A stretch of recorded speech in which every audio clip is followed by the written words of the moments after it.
Your ex may have done some really bad stuff to your life, some of which is very hard to get over or to forget. However, keeping bitterness, resentment robs you of happiness in your daily life. In today's session, we would like to teach you the 5 simple ways on how to move on peacefully. How to find life again after a divorce, separation, a breakup, broken promises. That is what is happening in our everyday life. You see, when people come into relationship, they think it's forever. When everyone gets married, they think it's forever. However, we believe that relationships have gestation periods. Unless when worked upon, most of the time, relationships fall off.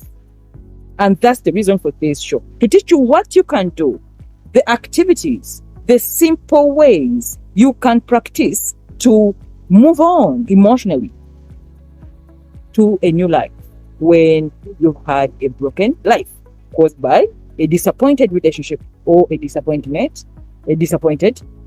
love experience. In case it's your very first time on this channel, we offer useful content that grows your emotional wellness, the feelings on the inside. We believe that when someone is emotionally healthy, you make better decisions in life, you improve your productivity goes high, you choose wisely in relationships. Yes, you make a better partner and you find a better partner either way. But most importantly, you become happy, fulfilled in your everyday life. That is what emotional wellness is all about. So if you're looking for all that, you're in the right place. That is what the Ladies Channel offers you in our sessions. I'm Dr. Mariam Nabu, the Ladies Guide, your emotional wellness guide.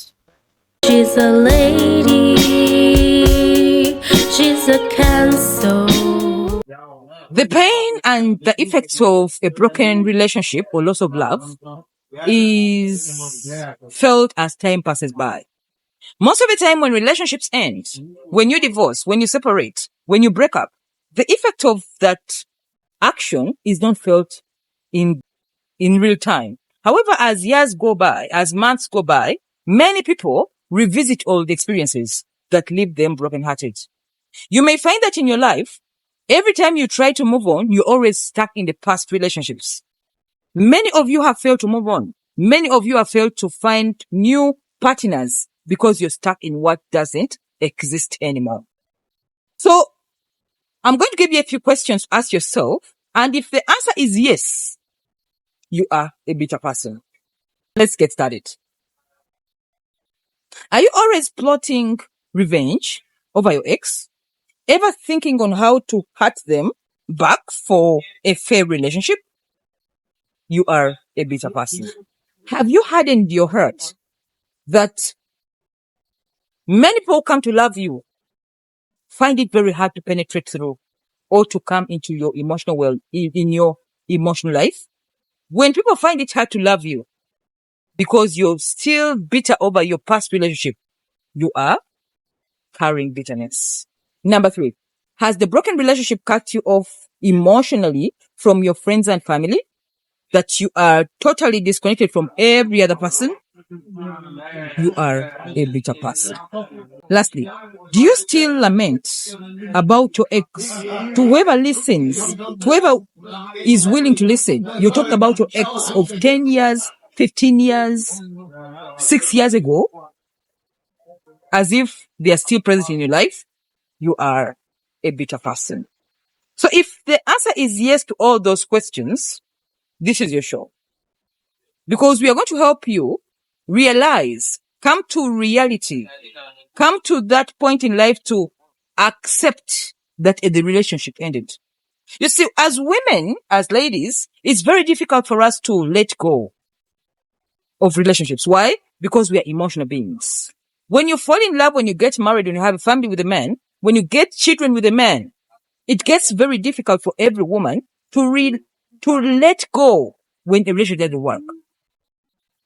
So, ngezaako kubajjukiza nti bw'oba wali obaddeko n'omuntu omukwano ne kugaana ne bitakula by the way bigwako obufumbo ne bugwako, omukwano ne gugwako, ne gwe nyinyi n'ogwoko n'ogwako. Yes. Huh? It's very important to find emotional healing. You see, many of the clients who come to me, and it's always me to remind them that you're being stuck. You're stuck. You're stuck because when people don't remind that you're stuck, it's very easy for you to move with the ghost of an ex for as long as 20 years. When you lose a loved one by death, when you lose a loved one by divorce, when you lose a loved one by separation, when you lose a loved one by a breakup, it is the same experience that keeps you stuck for a long time that many people don't believe that the relationship has actually ended. Especially the women. That's why this is called the Ladies Guy Show. So as a lady, you must come to terms with life that when a relationship has ended, omuntu wabanga relationship eweddewo oba obufumbo nga buweddeko ng'omukyala waliwo activities olina okukola bannange mumpulirize waliwo ebintu by'olina okukola bireme kuzzaayo mu kintu kiri oba bikuleetera omuntu omupya oba bifreeing your emotional self olekewo gap mu mwoyo gwo abalala bayingire. Nabagambako emabega on the channel boddayo emabega lwa video zange emabega nabagamba ekigambo nti universe harbors vacuum nkijjukira bulungi nnyo. Nabagamba nti awali ekituli weeteeka ekintu awatali kintu wejjuza. Tuli wamu? Kakati gwobeera ng'okyali stuck n'ekintu ekyagenda ekikya kyaliwo n'okiremerako abo bakyala babeera stuck bannange. Nze mbeera ku social media nga ndaba videos obubeera ku TikTok nenyenya omutwe bwenti naye nga bwe mmanyi nti si buli omuntu alina okuntegeera kireka bwenti nga bwe nkirabye ng'olaba nti omukyala ali stuck mu kintu obudde buweddeko. Bannange njagala kubajjukiza omwami waba akooye aba akooye. These are not emotional beings you're dealing with. Go and study the psychology of men. Muddeyo musome ku ndowooza y'abasajja n'ekikula kyabwe nga mukolagana nabo mu nsomba gy'omukwano ate mukitegere nti balowooza nga bwe mulowooza. Era munazuula endowooza y'abasajja n'engeri gye balowoozaamu n'ekikula kyabwe nategeera. That's why sinyiga munda banyomba mulaba postinga love stories. Nze newunya n'abakyala bakwata ebifaananyi bya relationship n'akwata ebifaananyi bya love n'abiteeka ku social media. Nze nnyo omutwe gwange. I look at immaturity and lack of information because they don't know the person they are dealing with. You don't know that species very well. They are not bad people per se. Si bantu babi nabo batondebwa bwe batyo bwe butonde bwabwe. Kakati gwe oba totegedde butonde bwa mwami nolowooza nti balowoozanga ggwe nze ne mukyala abakyala bagamba nti omwami wange bannaye munzire mu omwami wani who owns the man? You don't know. Tulina program gye tugenda obbakolera eri mu kufumbibwa kati bo bennyini beeyogerere sijja kwogera bo beeyogerere muwulire kye boogera. Bwe munaategeera endowooza y'abasajja mu nsonga relationship temujja teeka mu kuddamu kutimba love affairs ammwe ku social media. You learn. Otherwise muswala. Otimba omusajja ku social media omwana n'akutunuulira bw'anaagala bannono n'abadde naye gwatimbye oli ate nga bannange mundeke tetugenda yesu ekyandeese tuddeyo emabega. Ensonga ereese esinga obukulu is nyambe mwenna abamenyese emitima mulaavu olw'obutamanya bintu bino n'obutamanya amateeka ga relationships n'obutakunoonyereza nga mumala ebintu bino mbayambe mu moving on. Omuntu asobola okumuvinga on mu ngeri nnyingi nnyo. Packing your bags and getting out of the house does not mean you've ended the relationship. Please not. Okusiba ebintu n'obifulumya mu ekitegeeza nti relationship weweddewo. Tekitegeeza nti ofuba obuweddewo. Tekitegeeza nti mwawukanye. Okwawukana okusinga obukulu psychologically bwe kwawukana okw'obwongo. Omuntu osooka mwawula ku birowoozo byo n'omwawula ku neewuliraayo n'omwawulira ku mwoyo gwo eyo nebeera break up. Kati abangi kumwe mu packing engoye ne mu parkinga ebintu ngenda nga tannaba parkinga mentally. You've not parked mentally, you've not parked spiritually, you've not parked emotionally. Wabula ofuluma ne mubiddamu buto. Eva wera mwezo saako. Chobola nabagamba bwe mujjukira biri yagamba nti omulabanga abantu nga bakayaniya mbyala byambiyingirangamu. Abantu abato balina okuwona. Wana abakozesa busungu mu action. Naye muntu y'omu ajja kuddayo kubanga tannawona. Obanga afunyeemu liivu. Laavu mugitwale nga liivu nga okuva mu laavu kiringa okugenda okufuna obuliivu ku mulimu. Nga wona agamba nti awa enkoze nnyo kansooke nfumulemu. Mulina afuna meka separation. Ne beewummuzaamu. Ne baddamu buto ne biba bipya. Nga beera babuli. Ne baddamu ne batambuzaako. Ebbanga oyitambulako buli omu n'akoowa munne ne baddamu mu separation. Okitegeeza kakati gwayingiridde mu separation beera careful. Oyinza okusanga omuntu ng'agenda kufuula rebounder nkibaddiramu nga tannaba ng'agamba namumala nga tannamumala. Omuntu gwe bamaze gwe bamuvinze on, omuntu amuvize on yoyo atudde ne psychiatrist oba psychologist oba by psychologists, not counselors. Counselors, no. Anyone can be a counselor. Anybody can be a counselor. But psychologist is a different thing because it deals with the mind. Kitegeeza omuntu atasobola kuwoza bwongo bwo n'akukiriyalinga endowooza wano n'akugjamu ki relationship ekyo ekikadde ofuuke omupya in the present day. Kitegeeza oba okyali mabega. So si believing iranze mu bantu bagamba nti we have divorced, we have separated until when the mind, the spirit and the emotions have disconnected. Else you're still stuck with them. So we move with these ghosts every day. We move with these ghosts, the exes, all the time. And people go back in the same thing. Babela mkasaiko. Abanga duka emyaka 5 n'amaana naddayo emabega. Abanga duka naddayo emabega. In the recent interview, I think 2 weeks back, with NTV, nabagamba nti omuntu asobola okugaana okugenda mu maaso ng'atambula ebigere bibiri mu maaso naddayo emabega. Abanga agenda mu relationship epya naddayo emabega. Omuntu ngoyo obanga odiringa naye mu laavu osooka n'olindako bwoti. N'omugamba nedda. Sooka ogende weesootinga ennyabo. Malize kintu ekyo. Ebintu ebiviikamu. Kubanga muba mugassa ebintu bingi, mulimu abaana, mulimu okugatta emyoyo, bintu bingi.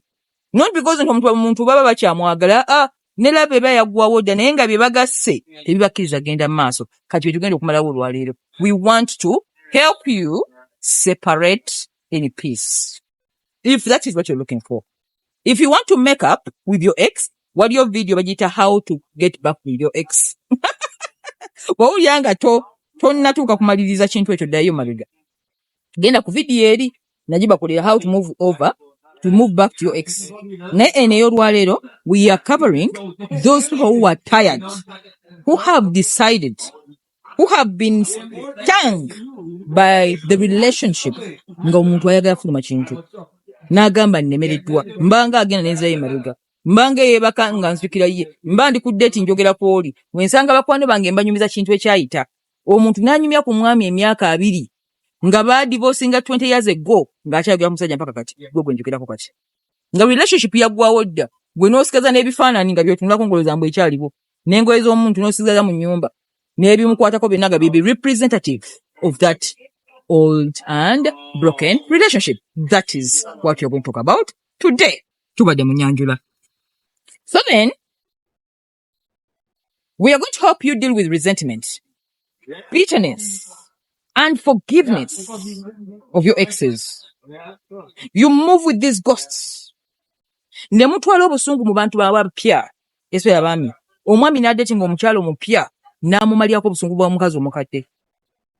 Kubanga oli yamulya ssente ze n'adduka n'akola bw'ati nga ne laavu gy'agamba alimba. I love you nenga sikyategeeza. Nakuba n'ogaandekezo n'omukozi eki osasulira oli. Naye nga naawe tokimanyi nti odi mu kusasula. Twagala kubayamba mubeere abantu abajjudde laavu ey'amazima.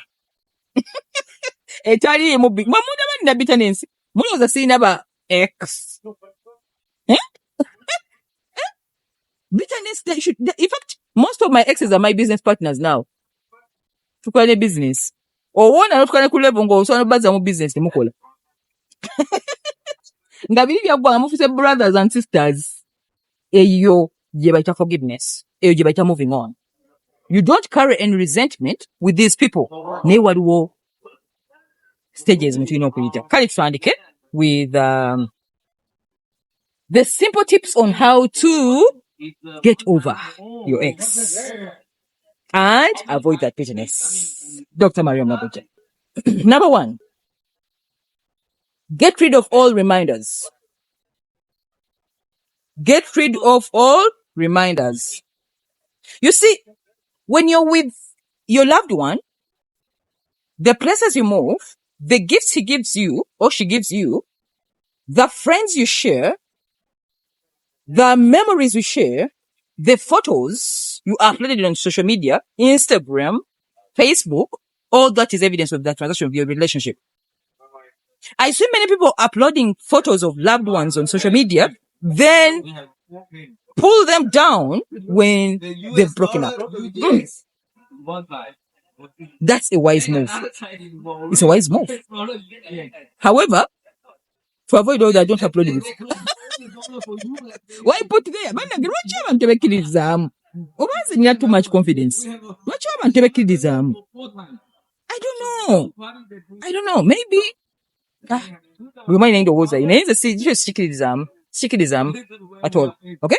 So they keep on putting down photos on social media, the ones they uploaded, to prove to the world that this is passionate love.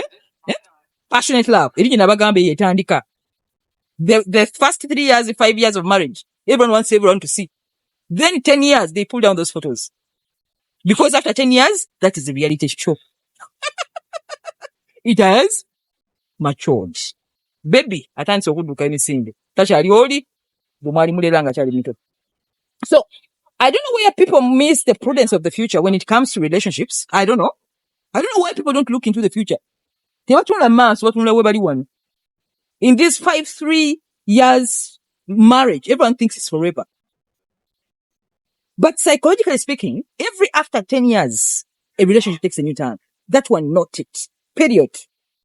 Every after 20 years, a relationship, a marriage takes a new turn. It's no longer passionate, I told you. It even turns into compassionate and companionation. So there's no need of you uploading pictures, which you're going to download next week. After after a month, 3 months, 2 years, you are downloading. You're pulling them down. It's a wise idea, but not putting them there is even better. Don't. And then let the relationship go through the right processes of growth. Nachibagamba luku TV. Muleke relationship zikulire mu mitendere mituufu. Nti egenda mu passionate.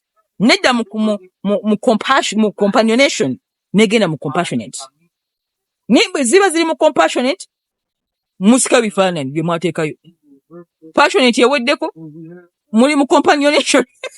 Compassionate stage mulimu ne mubijja byonna byonna. Mulaba. So you must know every person who laughs at a broken relationship, you don't know the story. You don't know. Many of the things that are happening, that these people don't upload those things on social media. Those are the stages of love, the 3 stages. It must happen. So let's take that growth before even we remove those reminders. Allow it to grow. Kale, we posting of Golden Jubilee of 50 years anniversary. Abali mu Bible, let them upload. Yes. Golden Jubilee. That is success. But this elementary short-term relationship, love, success is not worth it. It's not worth it when you look at prudence in the future. Because you're not even sure that's the person you're going to marry. You're not even sure this is your future wife or future husband, and you're uploading, telling the world how you, hey, you people. I am prudent. Future. I take you to the future. I go back in the past. Then you come back in the present. So then, all reminders about that person. Se jeko. Ebifana ni bibagata. Weba minyuba bijeyo, bichuse. Toda mtu nulira. There is power in photos. Omuntu waba yafajja ebifaananyi bye. Biparking ebitereke. That is called clean up. Engoye ze ziteeke mu kasawo zifulumye zitwale waabwe. Parking akakeesi obagaye bannange omwami ontwali bafumbo naye yandeka mu nnyumba n'adduka taliiwo yafumbirwa gundi oba osobola bimuweereza biweereze oba bitwale gye balina bitwala but mweggyeko ebintu ebireeta reminders of love. They can make you feel stuck. If you have been in a relationship which broke up nga kyenjogerako kitegedde, please comment below, nga watereka ebintu by'omwami ne bikusiba mu bufumbo butakyaliwo, engatto, essaati, empale zo yali mu wardrobe nga goloza akyawo ngo omuntu yagenda dda. Amaze emyaka 3 addange naye ng'empale zo kyali mu nnyumba wali osunulako osobola teri musajja ayinza kuyingira nnyumba eyo. Olowooza ozijja naye n'ozambala namu olabe nti waali. Muyige okumala ebintu obulungi. Learn to make closure. Bine mu Africa ffe bano ffe abatalina closure. Mu bazungu asongeramu embeera y'ekizungu twayiga kyebayita closure. Kitegeeza nti ekintu kimale kigwe. Kwata engoye ze, kwata ebimukwatako byonna, ebifaanani, gifts ze yakuwa, genda odonating engoye. Buli kimukujjukiza. That's why tubagamba mukyuse engoye every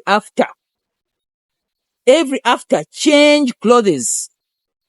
Engoye ezimu zikaringa old energies. Ze wagendako ku date naye nga nawe olwo buli woyambala akateeteeyi akabulaaka ako n'otuula ng'ojjukira Samuel, kakujjukiza Samuel. Buli memory ereetebwa ekintu ekyo kyeggyeko mudonating engoye muzigabe. Mugabe amasuuka ge mwebakangako n'ebitanda mukyuse ebifo. Tosobola kuba ng'obadde mu apartment n'omwami n'osigala mu apartment y'emu. What is that? The spirit of that man still lives in the house. You are still having memories of their presence in your life. Am I communicating? So when you are totally over a relationship, when you are totally divorced and you've endorsed, change cities, change places. N'oluguudo olukutwala ku gye mwali musula mulukyuse. Bw'aba badde asula ku Jinja Road genda ku Entebbe Road. That's what they call moving on. So it is as expensive as that. So as you are planning to move on in life, just know there are some costs you're going to pay. And those among them. Era oli wajja n'angamba nti I want to move on, mugamba kyusa buli kimu. It has become expensive. Engoye ogenda zigaba. Jula rojja mwejja kugwe yakuwa. Buli kikujjukiza. Newe mwali musula ogenda kyusa location. Abadde asula ku Jinja Road ogenda kudda ku Entebbe Road. It has changed. Because you're trying not to remember them. Si buli woona agenda mu motoka bwoti ng'ogenda bwoti ogambe kale oluguudo nagenda nge waffe waawali. That's another torture on the emotions. So, let all the reminders go. Number 2, go no contact. Go no contact. You see, there's power in the voice. Waliwo amaanyi agali mu ddoboozi. Omuntu okukubira essimu n'oyogera. Hello? Param. When you use voice, I told you in my book, Emotional Happiness, there is power in voice and text message. Bw'oba n'akyawa omuntu ng'oyagala mwegobako oba ng'oyagala kusemberayo otandikira mu text message. Mbayigiriza kati. Omuntu olaba ng'azze mu message aba agenda kukyawa. Mugenda kuwakana. Nze ndi wadde nsala nedda. Ebyalaavu bino omuntu oba oyaga kulya ddoboozi lye. Lino eddoboozi lina amaanyi erireeta. Omuntu owulyanga amulabyeko. Naye bw'olaba nga muzze mu text messages, love ebeeta ntusemberayo. Ekyo mukyewalanga. Era bw'obeera nga oli mu relationship, olaba nga munnakoza nnyo text message mu blocking, mugambe mukwano nkubiranga. Oba oleeta kye bayita commitment nekibagamba dda. So when we say go no contact, when you are over your ex, when you are divorced, even if you have children in the beginning stages of separation, voice eyo mugyegendeezanga nnyo. Contact soko gijjako. We do a 30 days or a 60 days program.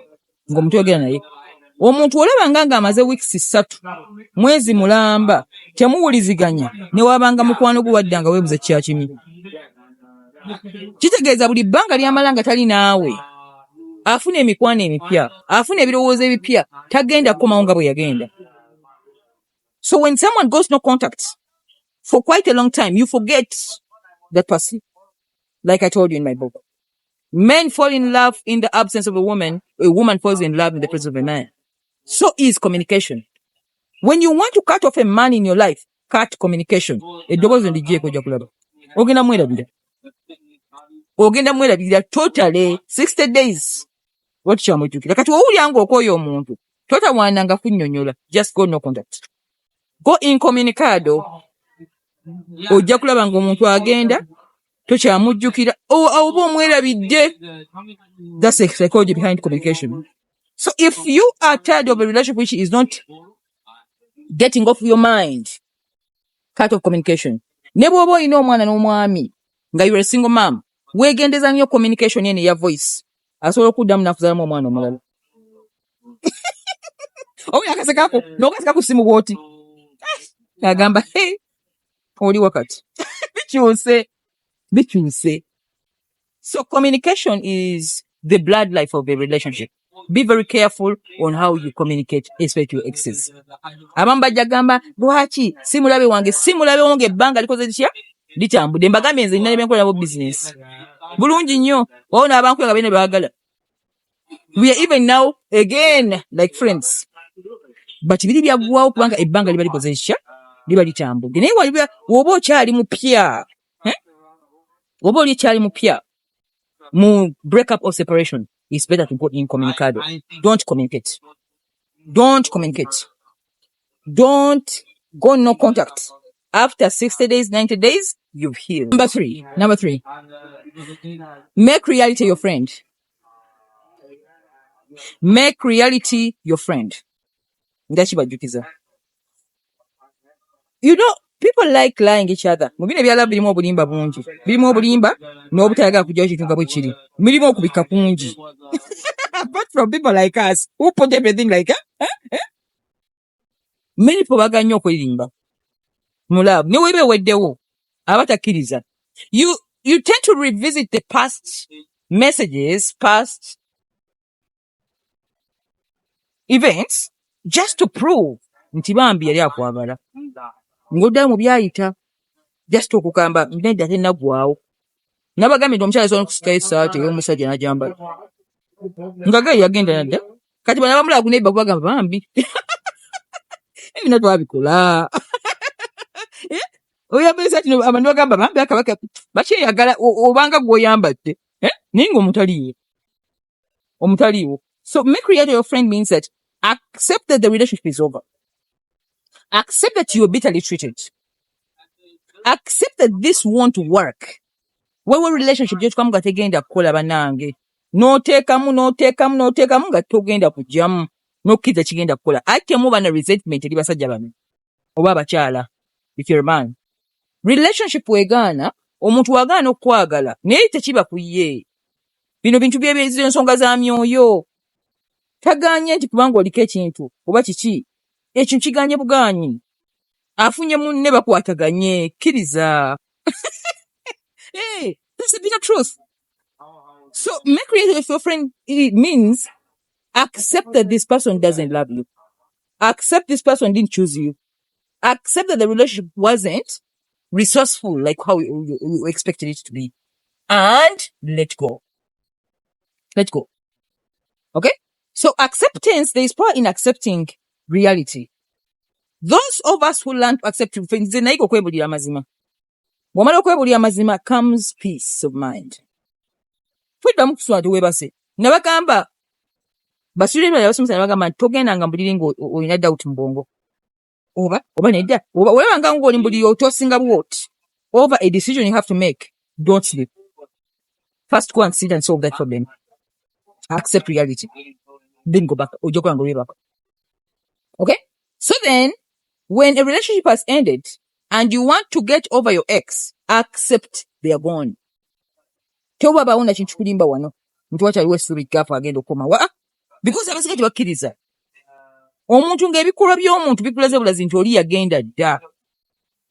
Taliiwo. Ne commitment agikoze n'omuntu omulala akulaze amazima. Lwaki obeera omugoba? Why do you want to change the flow of things just to make things happen the way you want? Kakati tugenda kuyiga okwebulira amazima, and that's one of the tips that can help you to move on after a broken relationship. Number 4, don't be a hater. Don't be a hater. Awali obuzibu awo. You see, when you love someone, the more you love someone, the more you can highly and easily hate them. Omujja kumukwagasa okukyawa ennyo.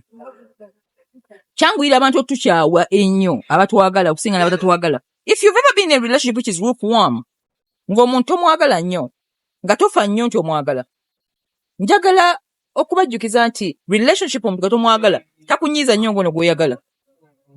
In fact, you don't even care about them. Oba akubye essimu, oba tazze, oba ze naye omuntu ono gw'otaddeko emotions ate gw'osinga okukyawa nga relationship bigaanye. So abantu basinga balumya bannaabwe bakola entalo nga bwe mbagamba bali mu beginning plotting a revenge. N'alaba munne waakolera wennyini ne mukyala we oli gwe yagenda naye n'agendawo era bamulabe. So you burn a lot of time in wars. You burn a lot of time and resources in unnecessary love wars, which will deplete your emotional wellness. Keeping resentment over a relationship which has ended or over your ex is like opening a wound every day and sewing it up again. Only to open it again tomorrow to sew it again. So every day the wound is becoming new to you. That's why in Bagambia it's better to get the memo, all the memories about the person wewo okirize nkusiye ye. Obukyayi bujja kendeera buli muntu akyawa bannange. Naawe oba owulira obusungu andeka watya. Kiki ekindiko, why not? However, no matter how you struggle to make revenge to your ex, it won't help you. Katugenda mu Valentine. Valentine. Mugenda kulaba. After. Where people are going to break up over small things because they have not chosen them. Okay? The singles Valentine's Day. That's why if you have singles who have a Valentine's Day, but enjoying it. Okay? Because if people learn that when it comes to love, self-love is the best. Loving yourself is the beginning of loving others. If you don't learn to love yourself, you get stuck in chasing other people to make you feel full in life over love, which is not wise, guys. Okay? Naiko kweyagala. Okay? When I can't okweyagala is the beginning of loving other people. Then kyanguyira nnyo obutalumya abantu balala because baganje kwagala ngo boyagala. Aite bajja kwagala ngo boyagala. Kubanga definition ya love yo engage of receiving ulayinza obutaji kwanga gwogiraba. So hatred can consume your life and and make you stop living. And then make you live the life of your ex. No abango mkaga akyusa enviri ayambala ki aska attention oli agenda da wabula olivinga naye buli lunaku because omukyayi. So hatred is not good and you should avoid it.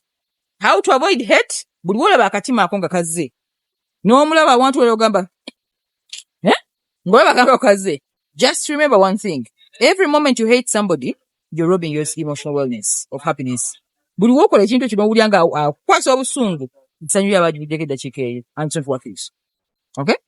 That's why if tuba recommending therapies ng'omuli journaling bw'owulira nga ex wo akunyiiza n'akola ekintu ekinyiiza kukwata olupapula n'ekalamu muwandiike kugamba akoze bwati ne bwati naye ekyo kyaggwaawo. So don't be a hater because it actually damages you more than the person you're hating. Okay? Number 5. Create new habits. Create new habits. Especially when it comes to yourself. Bw'olaba omukyala nga obufumbo buweddeko oba love eweddeko oba relationship ekanye oba eweddeko eddakiika eyo ng'otegedde nti bakukyaye todda mu nnyumba ate kaaba mazika. Don't go there, my friend. Start activities like hit the gym. Bw'oba obadde munene alakawato. Bw'oba obadde ng'oli mutono tandika okulya ku bintu ebikizzaako kubwe. Work out. Make yourself look better. Do yoga. Start dieting. You know? Take some facial exercises. Kola ku lususu lwo ng'omukyala. Weeyagale. Gendako mu wellness spas. Bakulabirire. Ebyo byonna bikuyamba okweyagala wejjukize nti olina omuwendo. Naye bw'olaba ng'omuntu ng'obulamu buganya ogenda maaso olw'omuntu omu gw'oyagadde n'owulira nga obulamu bwo tibuganya otambula ng'ate yakagenda bw'ati tandika okukola habits ezimu kwerabiza biri byonna bwe bamijjogedde tebikukolera all of that try this again ddayo ku ssomero osome oba course gy'otaakola ddayo ku ssomero osome ddayo ku kola some small short courses to improve yourself when you go busy in short courses and what you have activities it's very difficult for you to remember the ex maybe yakoze nani gwana wasa n'omuka bya social media idleness erina amaanyi getwala mu bulamu bw'omuntu so then try out new activities yigenda ofumbe genda mu writing classes yes genda otandike business yakulema kola ebyo ebintu byonna because relationships when people are married when people are in love there's a way love kills your vision over many things obanga atuse gyolaga kati abamu tasobola kudevelopinga because bali mu love ngayagala dde okukola ekintu ekimulema nagamba oba ndikikola ddi ekyo kati wobanga omuntu agenze kozesa obudde buno or improving your life by doing that same thing look back in the relationship and say it improved in a certain way bako kyolaga nti bannange yadde nayita mu divorce separation ekyo nyendazeewo amaanyi go gamalire mu kukola amaanyi go gamalire mu kintu ekimu ekigenda okuleeta results ofunemu ssente ofunemu emikwano emipya ate ofune okubeera omuwendo nina abantu benasoma mu katabo akamu mwami yagamba waliwo group bagita ladies life after divorce is eventually sen bagituma ladies nga buli mukyala aba mu divorce bamuteekamu eyo group after that group yafulumya abayimbi nefulumya actors ne bona aba actors basiga bava mu group ya ladies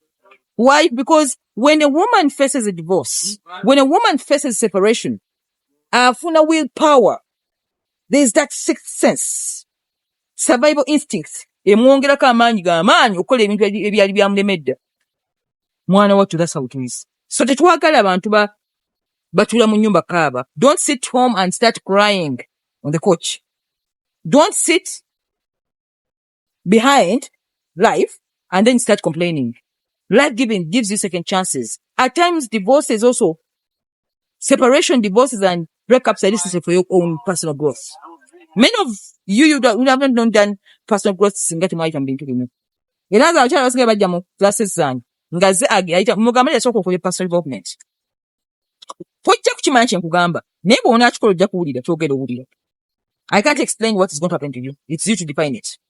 Bw'ona enkulaakulanya munda bw'oti ojja kulaba nga itoli relationship centered. People who are relationship centered have nothing much to give the world. Ng'akulembeza love ku mimwa love ng'afudde omulimu tatalina kyagabiransi buli akulembeza love ku mimwa nze agisomesa yes naye mbagamba nti si mulimu nakibagamba dda you must have other things that make you so busy to make yourself relationship centered as if it's the end of the world. Okay? So then, start those activities. Take up a new course. Travel. Get new friends. Bw'oba otomanyi kuzina genda ozineko. Abamu temwazinako nga muffe twazinanga. Sijasobola kuddayo. Twazina tukwatira n'ensawo. Ng'ensawo bagikwale n'ozina mpaka.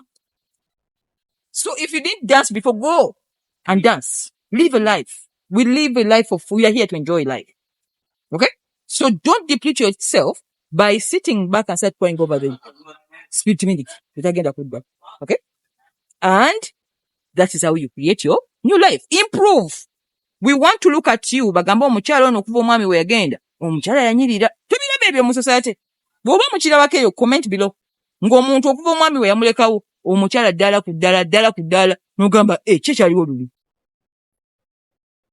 There's a book I read it was called Why Women Deteriorate. Ekyo sijja kibagamba. Bw'osoma akatabo kali ojja nnyenya omuto bw'oti. Why Women in Love Deteriorate. Oyinza okuva mu mukwano n'omusajja n'oggwawo. Era abakyala abamu nze nsobola okutegeera nti omukyala ali mu laavu oba nedda.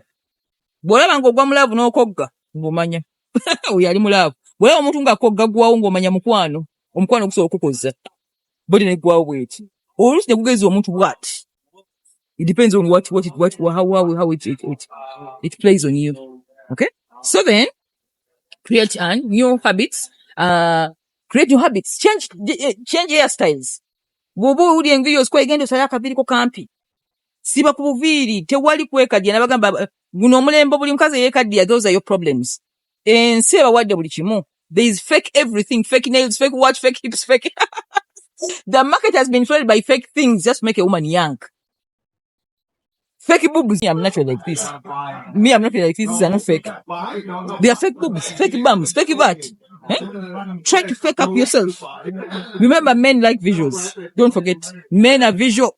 Be never brain, baby after. But has a brain, never be after. One beginning visual, so work on your visibility. I told you the singles. Kola kundabika yo tugamba nti onoonya ngolinga omuntu atanoonya. Okay? Dayo okole ku visibility. Hit the gym. Cut the body. Be a 30-year-old woman naye nga bagamba 25. Be a 50-year-old nga bagamba she's in her 40s. Be a 60-year-old nga bannanga obukadde. It is ignorance. It's ignorance. Bantu butamanya. There are many ways you can turn yourself young if you choose to. Including taking a lot of water. Temwagala kunywa mazzi. Abasitule soga basubiza kunywa mazzi. Nasanyuka mwana ngamba when we do review mwana yagamba nti obona nywa mazzi skin yange nekyuka. Nga tanywa mazzi bulijjo banywa soda. Soda simukulu. Okay, I'm not campaigning soda, but a woman must take more water than those soft drinks to keep your body young, to avoid veins on the body. Okay? So then, change yourself for the better even after the relationship has ended. So I'll just give you one last and bonus tip. This one is your take home to Wedabiranga. Avoid bitter people. Avoid bitter people. Misery loves company. Abachala bayimba ebibimba bya tebagala basajja ebebi bannange TikTok. Oh. Otuwa tutyo nonga manfuddenze. Fuddenze banija kwogera ekigambo n'empiri antino kyogera. If you have someone you love, ne mugwa mukwano guli deep. Wandigambye omwagala omunnaye mukwano. Etsimu esoko gireete. Ne mujja mu TikTok app eyo. Yiga TikTok app mujijemu. There is an interview I did with New Vision. The lady was telling me the effects of social media on marriages and relationship. Oh. TikTok omukazi avayo n'akubawo ekigambo nga kigenda user the full house. Ekigambo eki doctrine ne bagijja eri mu western world ne bagikuba mu Africa. Naaji receiving nga tamanyi nti doctrine ebabulya mu nsi mu ggwanga ddala. So most of the time, women who are bitter, haters, don't befriend haters. Funa ku bakyala abakyamufu, abasanyufu, nga ffe. Nze saagala muntu atayagala laavu. Emboozi wendaba nga omuntu anyumya emboozi eza abasajja babi. Bantama, wooli emboozi ng'eba mu kamwa k'omukazi bw'ati. Think twice. Why? Because everyone needs that. Buli omwana anoonya love. Kakati bano abantu abatabi doctrine ebyo, ne babikuba ku TikTok. Oli n'abisoma bw'ati. Oba omuntu okyamuliisa ekigambo omumatiza bw'oti oli mwami omatiza muntu ekigambo bw'oti ng'omukazi akubawo obugambo. Ngo amaka gasasika. Obufumbo nga bufa. Relationship ngefa just TikTok. Ate jjukira nammwe abagenzeeyo temuli trained in psychology okwawula ebizimba n'ebitazimba. It is just a platform where everyone is living. So nze mbadde nteesa. Ebintu ebyo biki omuntu agamba sooka kajjemu awo. Mutuze mwali mulaga kiki mwetaaza ebintu ebyo. Mweyagala. Wama tujjeko balifu baleke. Woba TikTok, if you're using that platform for business, obanga osomesanga ffe. Ebintu ebyo bannange gundi eyo, waliwo ekigenda okujja mu maaso awo. Nina kyendaba. Just omuntu bamwacha idea. Bw'osanga omuntu batuuse. Yakyabe ku TikTok. Just ate kirina amaanyi mangi. There's a way it has a lot of power and influence on how someone thinks. I don't know who made that platform. Era nyinya mutwe bwenti. Nengamba omusajja oba mukazi yakola ekintu. Oba baakijjawa. Kugamba oli yakikola ngera yakikola okutabula abantu. Oba okyali awo nga ono mwajja n'avuma oli. Oli n'avuma bannanga abaana bali kulabuma abanyogamba n'atatunulira kariya ya muntu. Bannanga obugaga tebuzimbika. Kariya nga tekolekeka. Buli agikozeko ffe nga tukimanyi. Nti okuzimba ekintu oli n'akiraga bw'ati. N'obeeri n'okikubamu ekituli bannanga ayinza okunoonya obulamu bwe bwonna. Naye abaana bali kulibira ignorant. I'm sorry to say. Very ignorant in communication communication rules. Tebasomesebwa. Mwe mwali mundabeko nga njogera ku muntu ku gundi. Have I ever given an example of somebody's name in any of my videos? Don't you think these people are close to me? All those celebrities. Tebali close to nze. Naye abantu banoonya views oba biki naye nga bambi agenda sponsoring obulamu bwa munne. Nyo buli nga mu celeb. How can you even build gossip? How can you build fame on gossip? And for how long? And what do you want to be remembered for? A gossiper? Is that the legacy you want to leave? Kati ugamba ntuli abantu bali bannange. Era nze gundi omugirabeyo. Nze ngenda ku postinga bwenti nenziruka na buddusi. Most nepta muntu bwenti abansa nense nenvayo. Wone mala weeks nga sizzeeyo ne ngaba ekintu kino. Kisobola okujjamu omutima. Ovayo ngoli heartbroken. Aberagira kuli. Some women are leaving their marriages because they think other people are happy in their marriages because they are lying them on social media. Oli apostinga happiness ye, oli nakwata mu inagamba ono yanimba nadduka kubanga abirabye wali. Kakati banange ebintu ebi. That's a bitter people on social media. So, point yabadde nti avoid bitter women. Avoid bitter people because misery loves company. Those who are bitter want all of you to be bitter with them. Ayagala ekibozi nga bwakikuba wali mwena mufulowinge. Kubanga ina doctrine ye. Don't forget everybody has a different doctrine in life. Chokirizamu sikyenzikirizamu. I usually get these messages from these LGBTQ. Ekintu ekiwanvu. Mariam, what do you think about same-sex relationship? I give one answer always. Remember the conference ngoli ambuza. I give one answer always. That is not my doctrine and that's not my calling and I am not part and parcel of that community. It has its own people. They'll rise up and talk about them. But that's not me. Okay? Because we doctrines bingi ate buli omwine buli omu kyali mu kituufu. Ate era yasijjajinga muntu yenna. Everyone has their own belief systems, and their own tribe. However, I don't believe in certain things. I don't want them to cross even in my mind. I just avoid, like because it's not my doctrine. Okay? So then, avoid bitter people. Avoid bitter conversation. Ebigundi ebigrupu ebitula mu mabala nga binyumya ku basajja bibavuma. Abasajja bazibu. Befriend happy people. Nze bukwano bwange bonna bula bukwano tuba tuseka. Tunyumya kwa sasa tuseka. Oli nakola ekintu nakunyaga omanyi yakoze what? Ne tuseka. That's how life has to be. Men are good. Go into their psychology and know why they're acting the way they are doing so. Women are taking it obulungi mujja kulaba nti obulamu si buzibu nga mulowooza. They are very simple people, very simple. Ayita munyiga bwagana bwakuba nadduka toyomba ng'ogamba hale omuyayo ng'omuleka obulamu butambula ogenda kuba mu maaso yange omuyayo omuyoyo nakuyamba mu kintu mu future n'ogamba ekati singa namuvuma. Just accept that that's how God made them and let them be. Thank you so much for listening this far, and I hope this has brought some bit of sense in a bitter woman who is bitter over love, relationships, and men. And always remember, never waste your precious time lamenting, arguing, analyzing a past relationship because it no longer exists. Thank you so much and see you again next week. Dr. Mariam of the Ladies Guide.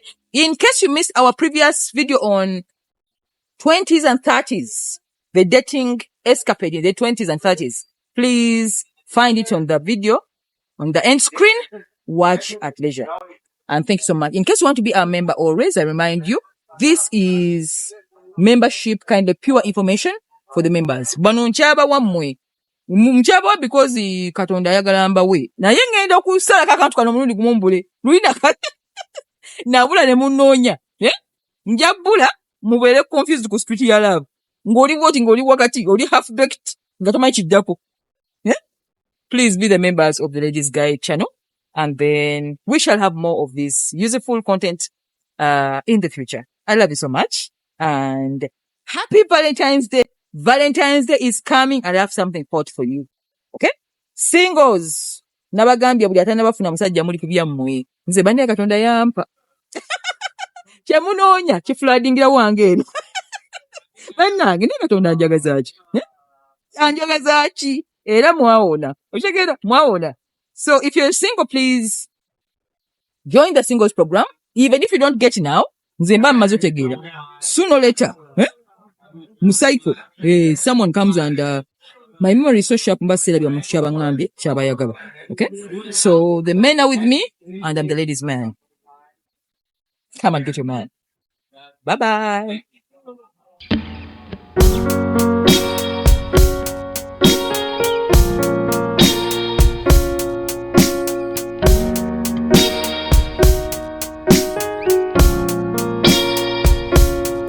She's a lady.